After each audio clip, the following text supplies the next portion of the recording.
that as a really easy way to get some access to some pretty easy food.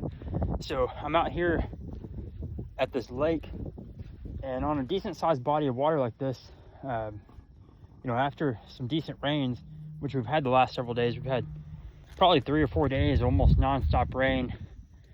What'll happen is these water levels will rise up into all this vegetation here, and that's going to give the fish, specifically carp, a fresh food source. So these water levels rise, and now all of a sudden these carp have access to all this vegetation here that they didn't have access to before.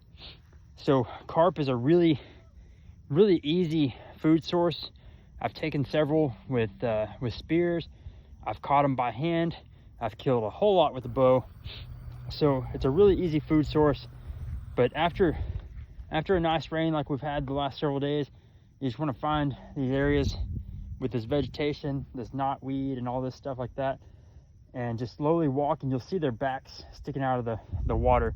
So we're gonna walk around, see if we can't find some carp, and show you how to get some pretty easy food. So something else to look out for, if the vegetation's pretty thick like this and you can't really see, a lot of times you'll kind of see movement in the weeds in one specific area wherever the fish is.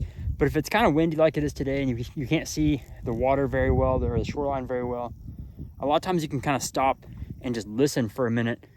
And if there's carp out there, they'll be making kind of a slurping sound while they're feeding. So they'll kind of come up to the surface and they'll make like a sound. So if you just kind of slow down and listen for that as you're walking through these thicker areas, a lot of times there'll be carp, you know, just out there 10, 15, 20 yards. And you can just walk out there really easy and get a decent shot at one.